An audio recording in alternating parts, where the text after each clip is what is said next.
हम महिलाएं कहीं पे भी जाएं तो हमारा सबसे पहले काम होता है रोटी बनाने का।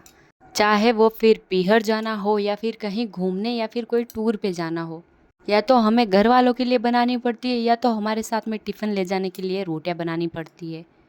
लगता है हम महिलाओं का यही मकसद है धरती पर कि धरती तुम्हें कितना भी बीज अनाज दे दे, तुम उसे रोटियां बना बना कर ख़त्म कर दो।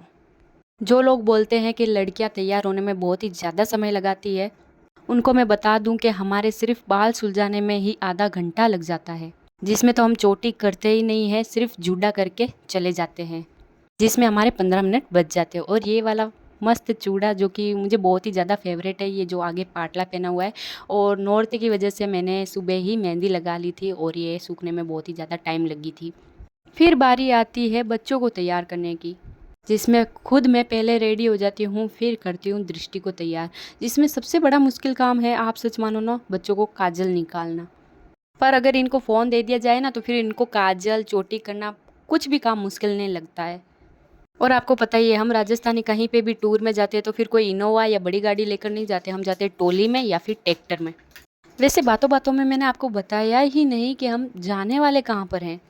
हम आए हैं राठौड़ की कुल देवी माँ नागनेचिया माता के धाम, जहाँ पर नवरात्रि के सातों दिन बहुत ही ज़्यादा भीड़ रहती है। और जब मैं पहले एक बार आई थी तब ये सारी सुविधाएं नहीं थी कि लाइन में लगकर आगे जाओ, ये अब हुई है क्योंकि नवरात्रि में बहुत ही ज़्यादा भीड़ होगी और इस भीड़ भाड़ में दर्शन करना बहुत ही मुश्किल है। ये जो आपको मैं दर्शन करवा रही हूँ वो है नागनेचिया माता जी के जोत का, जहाँ पे बहुत सी देवल रखी हुई है और नागनेची माता जी का फोटो भी है।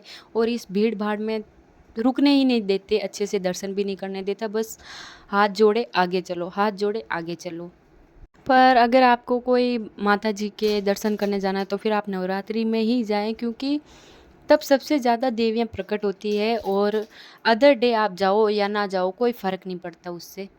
और ये भी सच है कि हम पुजारियों को परेशान करेंगे तो उनके पास में भी कई भक्त प्रसाद लेकर आते हैं। और ये जो आप देख रहे हो वो ढोली है, जो कि नवरात्रि के सातों दिन तक यहीं रहेंगे और गाजा बाजा करेंगे। इससे आगे मैं आपको जो बता रही हूँ वो है माता जी का मंदिर, जहाँ भव्य मंदिर, ठीक है, जहाँ पे नागनेचा माता जी की देवल है, मूर्ति है। ये पूरा जो आप मंदिर देख रहे हो वो सफ़ेद मार्बल से बनाया हुआ है। आजकल हम जितनी मकान की भी ऊंचाई नहीं रख सकते, उससे भी ज़्यादा ऊंचाई इस मंदिर की है। अगर इसके अंदर आप कभी घूमने जाओ तो इसकी बारीकी जो इसमें किए गए हैं, हस्तकला से जो मार्बल की कटिंग की गई है, जैसे कि हस्तकला से इतनी अच्छी डिजाइनें की गई है, जिस रूप से इस मंदिर को सजाया गया है, बहुत ही तारीफ लायक है। और जो ये आप चट्टान देख रहे हो वहाँ पर है धर्मबारी, जिसको बोलते हैं। गुफा में से निकलकर बाहर आना पड़ता है, जिससे लोग बोलते हैं कि किसी ने अच्छे कर्म किए हैं तो निकल जाता है और बुरे कर्म किए हैं तो वो वहीं पे फंस जाता है। यहाँ पे भी रस्सियाँ बांधी हुई थी और बोला जा रहा था कि जिस किसी के भी हाथ में फ़ोन है वो बंद कर दे। इसलिए मैं फ़ोन हाथ में ऐसे छुपाकर वीडियो बना रही थी। और रस्सियाँ तो यहाँ पे भी बांधी हुई थी, जिसमें महिलाएं अलग और पुरुष अलग, इन दोनों की लाइनें अलग थी। और यहाँ पे आप सच मानो हमें फेरी भी देने को नहीं मिली, सिर्फ एक फेरी दी और दूसरे दरवाजे से बाहर निकल जाओ, बस इतना ही। और सभी को मना कर रहे थे कि फ़ोन, मतलब कि हम अगर फ़ोन लेकर जाते हैं, सभी लोग फ़ोटो वीडियो में रहते हैं तो फिर दर्शन कोई भी नहीं कर पाता है। जो पीछे खड़े होते हैं बुजुर्ग या फिर महिलाएं, उनको दर्शन नहीं होते हैं, सिर्फ फ़ोटो में पूरा दिन चला जाएगा और इनका दर्शन करना बाकी रह जाएगा। इसलिए ये सही के लिए ही मना करते हैं कि फ़ोन वोन दूर रखो, फ़ोन मतलब कि फ़ोन बाद में देख लेना, पहले आप दर्शन कर लो और दूसरों को भी करने दो। और यहाँ से मुझे तो बिल्कुल भी दर्शन नहीं हुए। क्या आपको माता जी दिखे, उनकी तस्वीर दिखी? बिल्कुल भी नहीं दिखी, सिर्फ ऊपर की जो छतर छाया है वही दिखी, उसी के दर्शन हुए। और ये एक फेरी है, यहाँ से निकलकर घूमकर दूसरे दरवाजे से बस बाहर निकल जाओ। और बारी आती है हस्तकला की, जिसमें देखो कितनी अच्छी मार्बल से ये सारी डिजाइनें की हुई है और ये भव्य मंदिर खड़ा किया गया है। और इसी के साथ हमारी एक फेरी भी पूरी हो जाती है, जिसमें ऊपर छोटे छोटे झूमर है, वो बहुत ही सुंदर है। तो हम उस दरवाजे से आए थे और इस दरवाजे से बाहर निकल दिए। अगर आपको सुकून चाहिए तो आप किसी माता जी के धाम या फिर भगवान के धाम पर जाकर बैठो, आपको ठंडी ठंडी हवा के साथ में बहुत ही ज़्यादा सुकून मिलेगा।